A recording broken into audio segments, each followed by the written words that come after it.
బుల్బుల్ కథలకు స్వాగతం. కథ పేరు కుందేళ్ళ తెలివి. అనగనగా ఒక చిట్టడవి.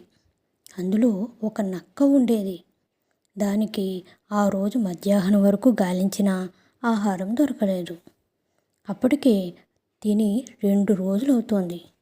ఓవైపు ఆకలి బాధ, మరోవైపు ఎండ తీవ్రతతో దానికి వేటాడి ఓపిక లేకుండా పోయింది.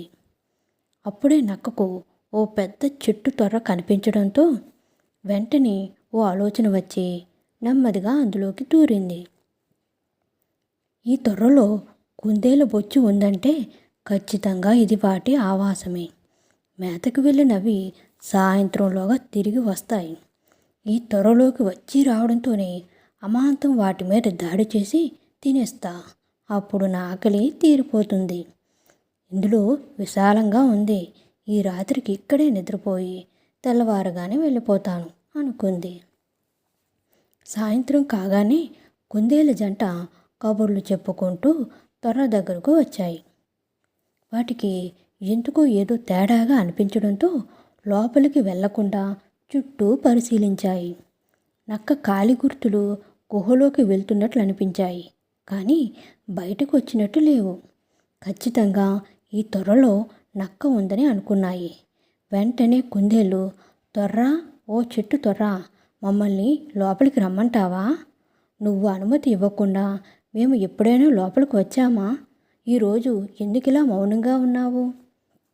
నువ్వు రమ్మని పిలిచేంత వరకు లోపలికి రాము అన్నాయి. ఓహ్, నేను ఈ త్వరలో ఉన్నాను కదా, అందుకే ఇవి కుందేలుకు రమ్మని అనుమతి ఇవ్వడం లేదేమో. నేను ఇప్పుడు వాటిని పిలవకపోతే వెళ్ళిపోతాయేమో. అసలే నాకు చాలా ఆకలిగా ఉంది అనుకుంది నక్క. వెంటనే, రండి కుందేలు రండి, మీకిదే నా స్వాగతం. త్వరలో ఎవరూ లేరు, మీరు రావచ్చు అంది నక్క గొంతును మార్చి. బయట నుంచి ఏ స్పందన లేకపోవడంతో మరోసారి ఇలాగే పిలిచింది. అయినా కుందేలు త్వర లోపలికి రాలేదు. ఇవి లోపలికి రావడం లేదు, నేనే బయటికి వెళ్ళి దాడి చేస్తా అని కోపంతో బయటకు వచ్చి చుట్టూ చూసింది. కనుచూపు మేర ఏ జంతువు లేకపోవడంతో నిరాశపడింది. నక్క గొంతు వినగానే కుందేలు వెంటనే అక్కడి నుంచి పారిపోయాయి. ఆ రాత్రికి సమీపంలోని కొండపై రాళ్ల సందుల్లో తలదాచుకున్నాయి. తరువాత భద్రమైన మరో కొత్త నివాసాన్ని వెతుక్కున్నాయి.